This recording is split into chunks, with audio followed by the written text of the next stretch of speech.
Manager সাহেব, তাড়াতাড়ি ড্রাইভারে বলেন গাড়িটা বের করতে। বাবা দাঁড়া, আমার না 50,000 টাকা খুবই দরকার, তুই কি দিতে পারবি? হ্যাঁ বাবা, দিতে পারবো।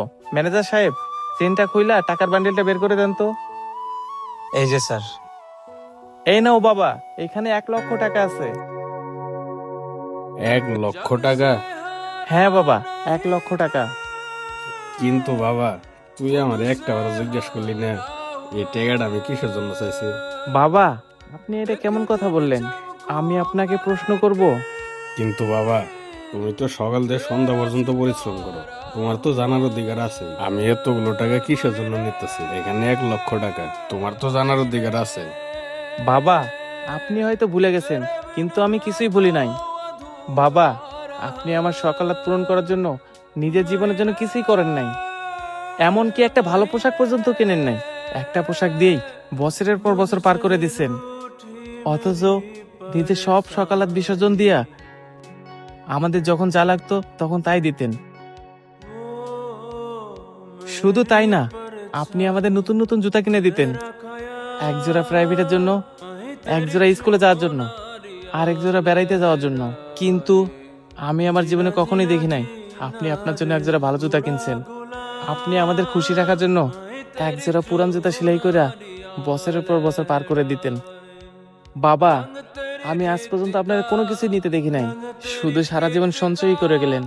আমি আপনাকে দেখেছি কিভাবে 2টা টাকা বাঁচিয়ে সন্তানদের খুশি রাখা যায়। বাবা, আপনার জীবন যৌবন সব শেষ করে দিচ্ছেন আপনার সন্তানদের প্রতিষ্ঠিত করার জন্য। বাবা, আজ আমি যখন টাকা কামানো শিখে গেছি আর আপনি আমার কাছ থেকে টাকা চাইছেন, আমি কিনা আপনার কাছ থেকে সেই টাকার জন্য প্রশ্ন করব? এইটা আপনি কিভাবে ভাবতে পারলেন? বাবা, আপনি আমারে মাফ করবেন। আমি এখনো এতটাও বড় হই নাই যে আপনি আমার কাছ থেকে কিছু চাইবেন সেটার জন্য আমি আপনাকে প্রশ্ন করব। আর এসব কিছুর পিছনে একমাত্র আপনারই অবদান। আমার রক্তের প্রতিটা শিরায় শিরায় শুধু আপনারই নাম লেখা। বাবা, আমি সবসময় তোর জন্য দোয়া করি, তুই ভালো থাক। ওই আল্লাহ তাআলা যেন প্রতিটা ঘরে ঘরেই তোর মতো সন্তান দেয়। বাবা, শুধু ওই 1 লক্ষ টাকা না, আজকে যদি আমার কাছ থেকে 1 কোটি টাকাও চাইতেন, তাও আমি আপনারে প্রশ্ন করতাম না যে বাবা টাকাটা তুমি কি করবা। আই বাবা, আমার বুকে আই। বাবা, আমি তোর জন্য সবসময় দোয়া করি।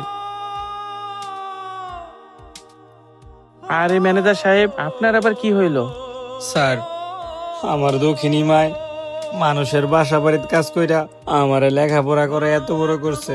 আজকে আমি ভালো চাকরি পাইয়া আমার দক্ষিণী মারে বাসা থেকে বের করে বৃদ্ধাশ্রমে রেখাইছি। স্যার, আমি আমার ভুলটা বুঝতে পারছি। স্যার, আপনি আমার আজকে ছুটি দেন, আমি আমার দক্ষিণী মার কাছে যাবো, যাইয়া প্রয়োজনে পায়ে ধরে মাপ যাবো, যে করেই হোক আমার মারে আমি বৃদ্ধাশ্রম থেকে ফিরে নিয়ে আসুম। স্যার, আপনি আমার আজকের মতো ছুটি দিয়া দেন। সি ম্যানেজার সাহেব, আপনি আপনার মায়ের সাথে এত খারাপ ব্যবহার করছেন। আরে, আজকে যদি আপনার মায়ে আপনারে ক্ষমা না করে, আপনি এই দুনিয়াতে কেন পরকালেও শান্তি পাইবেন না।